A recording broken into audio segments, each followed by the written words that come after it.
Hello students, welcome to EPG Pathshala.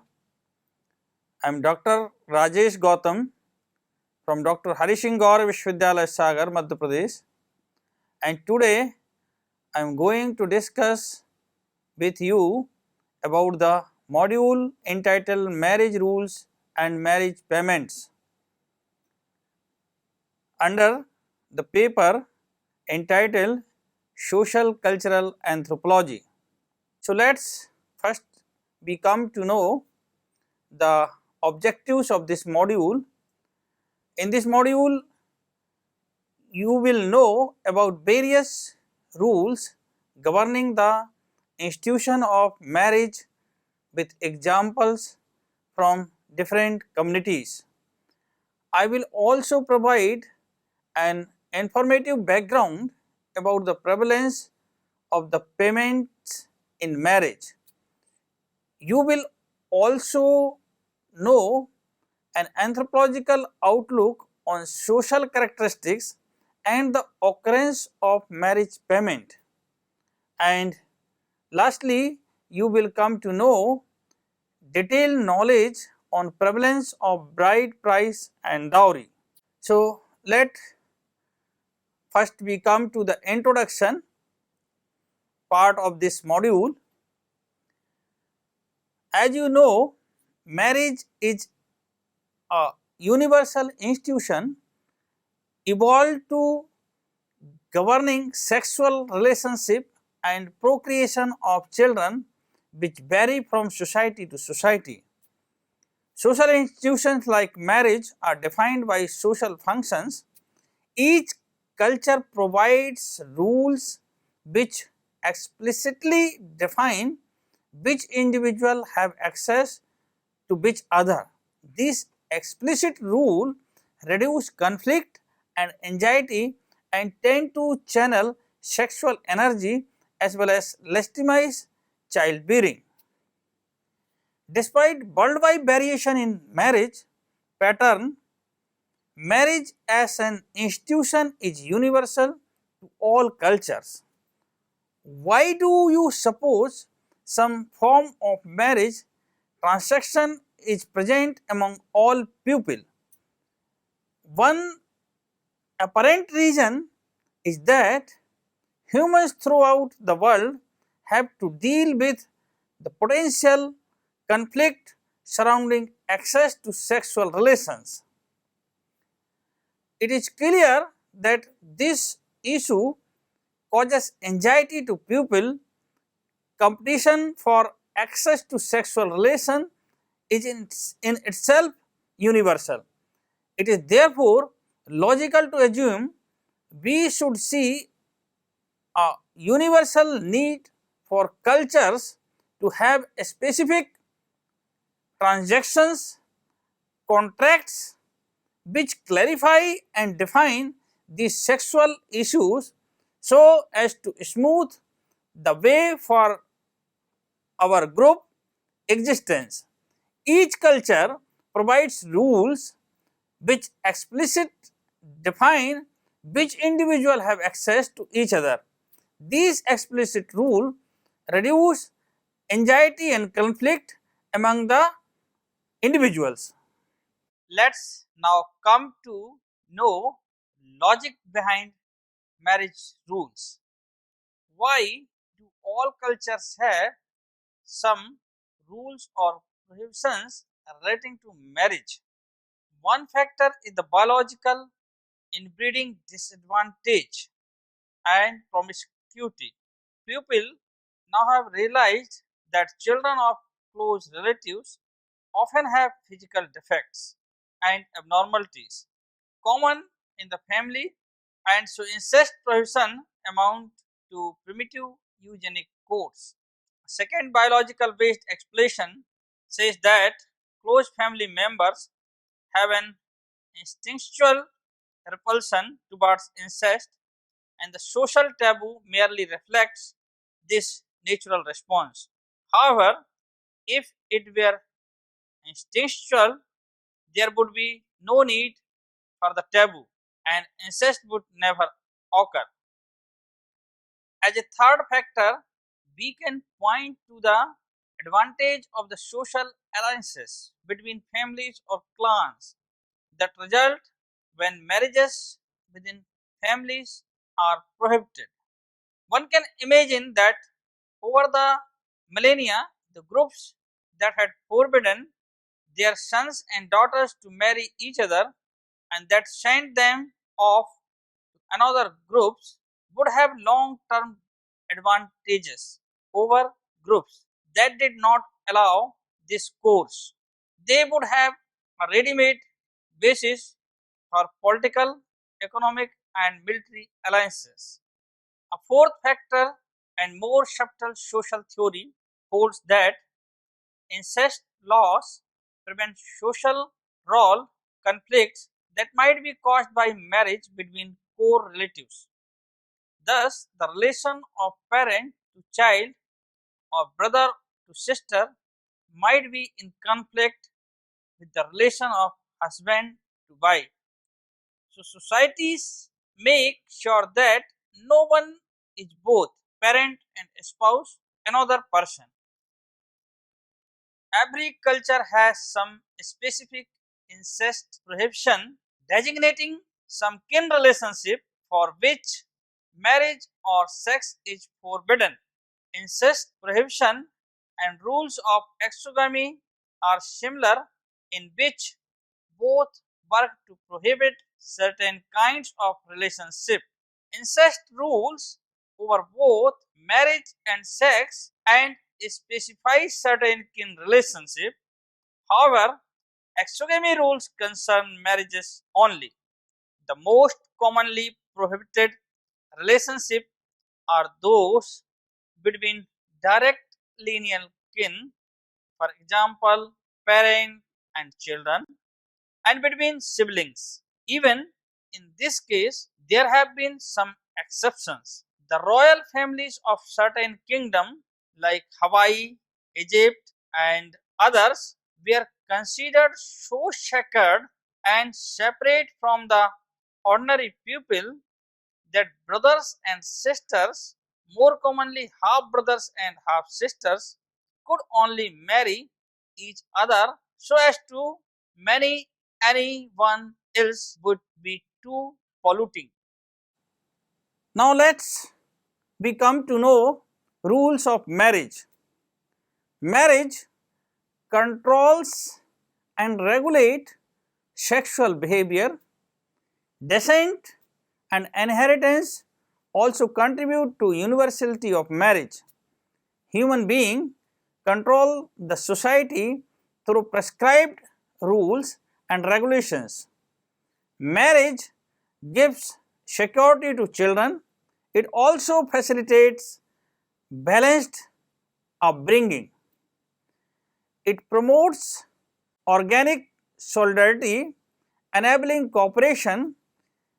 Generally speaking, comparing customs across many cultures, a marriage confers exclusive sexual access to a woman and her husband. To a much lesser degree, in many cultures, wives have exclusive claim on their husband's sexuality.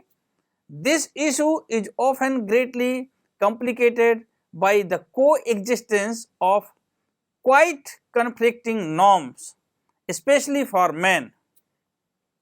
Some cultures subscribe to an ideal principle that men should have sex only with their wives, while in reality, men may be allowed or even expected to be sexually active outside marriage. In some cultures, extramarital sexual relations by men are tolerated as long as these affairs are not made public. Extramarital relations by women are less acceptable in almost all societies. In order to prevent such type of relations, societies have developed certain rules that also regulate sexual behavior and govern the society. The most common rules of marriage are as follows. or we can narrate it like that. One is exogamy, second is endogamy, then hypergamy, then hypogamy, then preferential and prospective marriages. Now in this context, let me understand exogamy. Exo means outside, gamy means marriage. So exogamy refers to the rule that a man must marry someone outside his own group. The most important reason of these exogamous rules is to prevent marital alliances between the close blood relations and inbreeding, as it is now widely practiced around the globe, is exogamy. If a man and a woman belong to the same gotra, they cannot marry each other.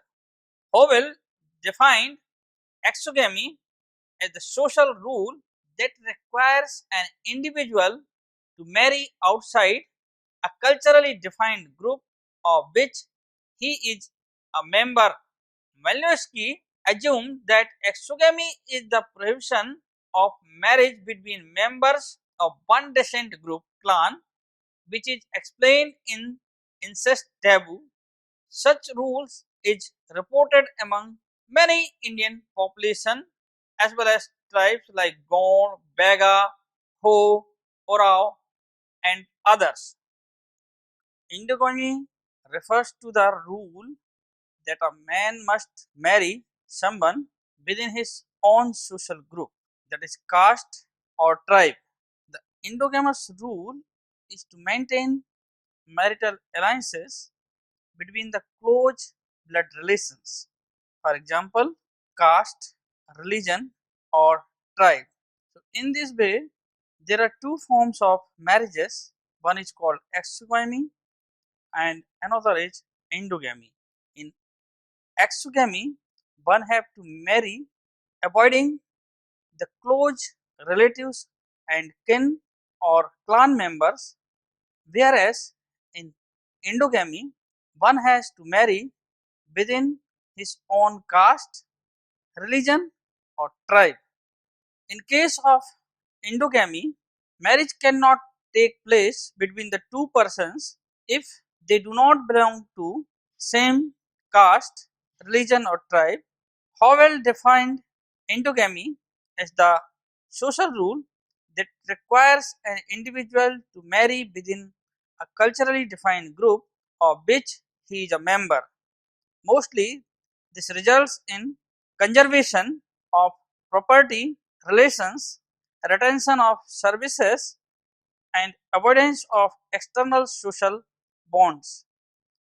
Now, let me discuss another form of marriage known as hypergamy and hypogamy. Hypergamy is a system of marriage where a man gets his daughter married to a person of the same or higher social and economic status. This type of system is found in the stratified societies like Hindus, wherein it is practiced to retain the social status and prestige of the group. In Hindu society, this is known as anulom. Contrary to hypergamy, in hypogamy, a man gets his daughter to be married to a man of either same or lower socio-economic status. In this form of marriage in Hindu society, it is known as pratilom.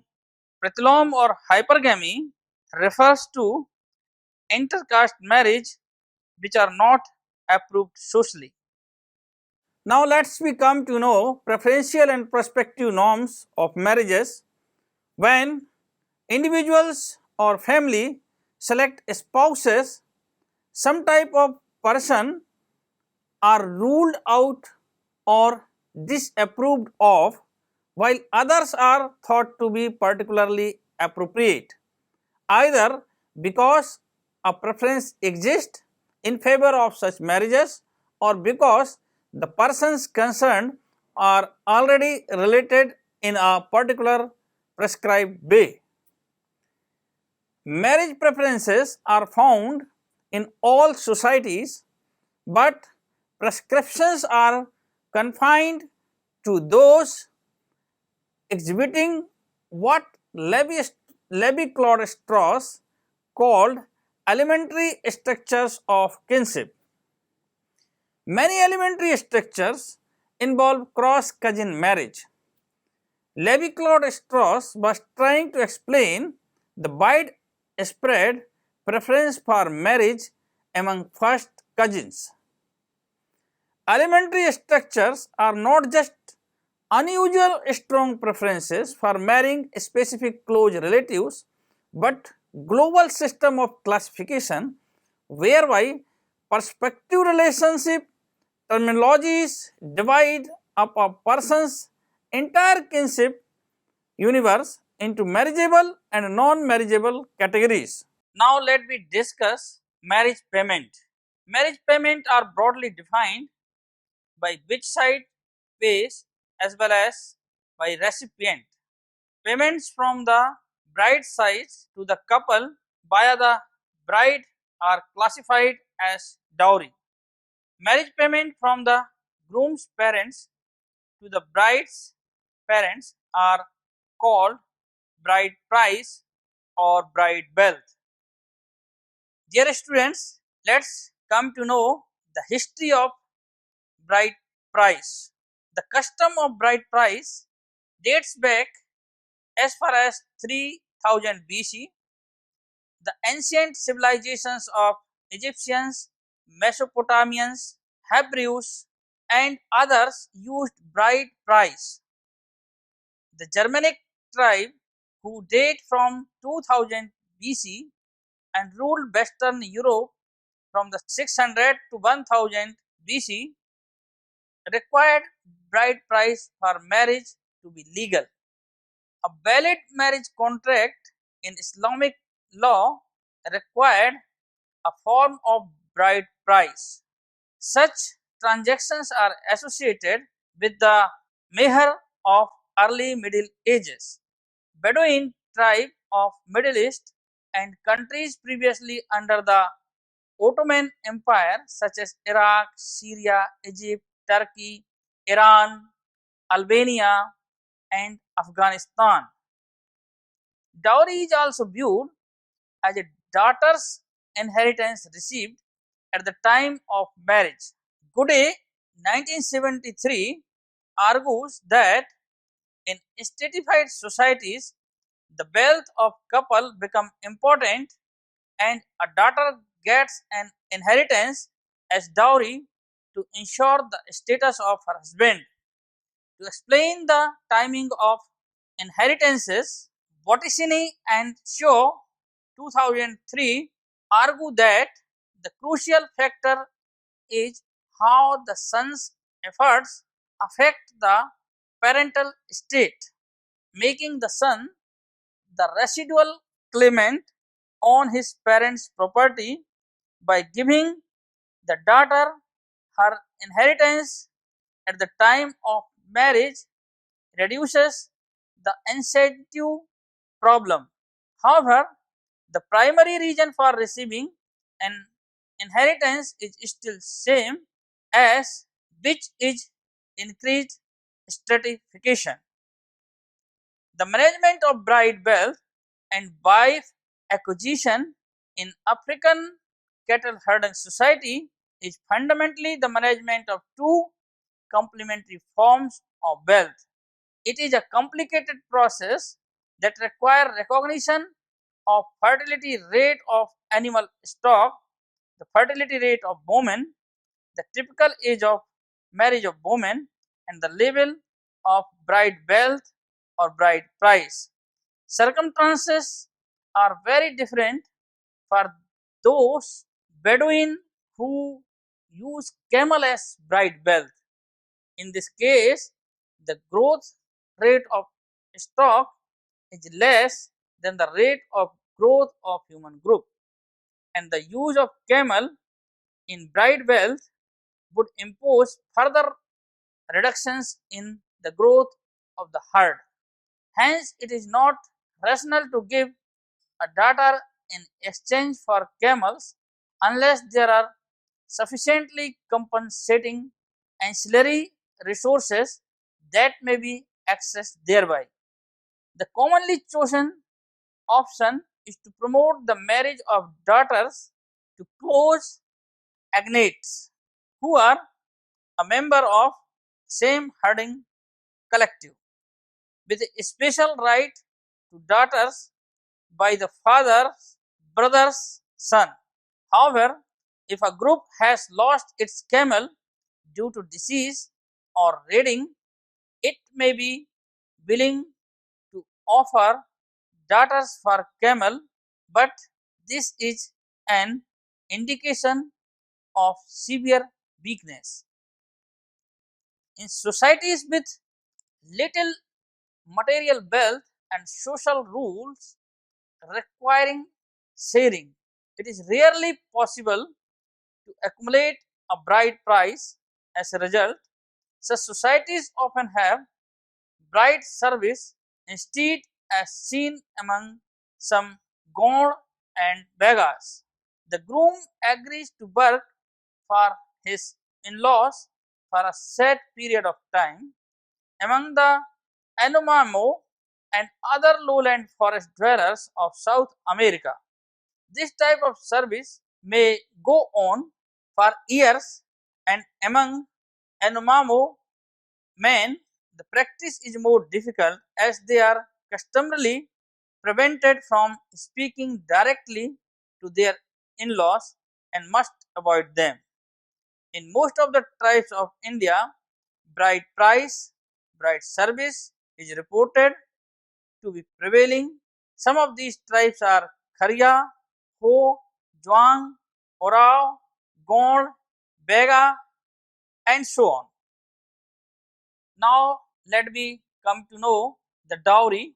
The dowry system dates back at least to the ancient Greek city states 800 to 300 BC and to the Romans by around 200 BC. So, the history of dowry is very old. In Greece, Roman institution of dowry was then eclipsed for a time as the Germanic observance of bride price became prevalent throughout much of Europe. But dowry was widely reinstated in the late Middle Ages in medieval Western Europe, and later dowries were common practice among most, if not all, social and economic groups. Since dowry was required under Roman law, dowries were also transferred in many parts of the Byzantine Empire until its fall to the Ottomans in the 15th century. Dowry payments were prevalent in 17th and 18th century also in Mexico and Brazil, where Spanish and Portuguese family law were governed colonial rule. Goody Tambia referred to dowry as a pre-mortem inheritance, as a payment, as a gift to the bride, and as a gift to the new conjugal unit. If we look into the ethnographic records, we find anthropologists referring to each of these things as dowry in their studies of specific cultures. Dowry can also be viewed as inheritance for the woman, though this is usually in cultures where both men and women are heirs. In other cases, such as in socially stratified societies, a dowry gives a woman the security of knowing that after she is married, she can still enjoy her usual lifestyle and, in case of divorce, avoid property and discomfort. If the husband and wife are to be divorced, the wife is able to get back the dowry that her parents had given. Usually, in many cases, a woman who can afford to pay more dowry is able to find herself a rich husband, while in most cases a woman who can dowry less will find poor husband. In Europe and Asia, dowry payment is mainly found among agricultural communities. It is also practiced in Africa. In Indian context, dowry payment is widely prevalent in Hindu society. So, dear students, now let us summarize what we have learned in this module. In every society, rule for marriage exists. There are two things. One is that the institution marriage itself is universal, and so similar the marriage rules are also universal in all kind of society. And why do all cultures have some rules and prohibition relating to marriage should be understood by us. And I thought I narrated the things and you should understand it. Then this question has long been a topic of debate in anthropology, that why all cultures have such rules. Although we do not have the definitive answer, at least four sorts of contributing factors exist, as I told you. One of such factor is the biological inbreeding disadvantage and promiscuity. To avoid this biological inbreeding and promiscuity, there are certain rules were formed for marriage by the ancestors for each culture or in all kind of society around the globe. People now have realized that the children of close relatives often have physical defects, abnormalities common in the family, and so incest prohibition amount to primitive eugenic codes. A second biological basis, as I explained you, says that close family members have an institutional repulsion towards incest, and the social taboo merely reflects this natural response. However, if it were instinctual, there would be no need for the taboo. The incest would never occur. So, in this way, this incest prohibition is also an important rule which is applicable and practiced all over the globe. Incest prohibition is such kind of rules in which the close relatives are cannot marry with each other. Then in this way, in this module, we come to know the different rules of marriage like exogamy, endogamy, hypergamy, hypogamy, cross cousin marriages, and so on. Then I also narrated you or explained you different kind of marriage payments practiced in different societies. Dowry is very common in Indian societies, but bride price is also practiced in some of the communities and tribes of India. Thank you.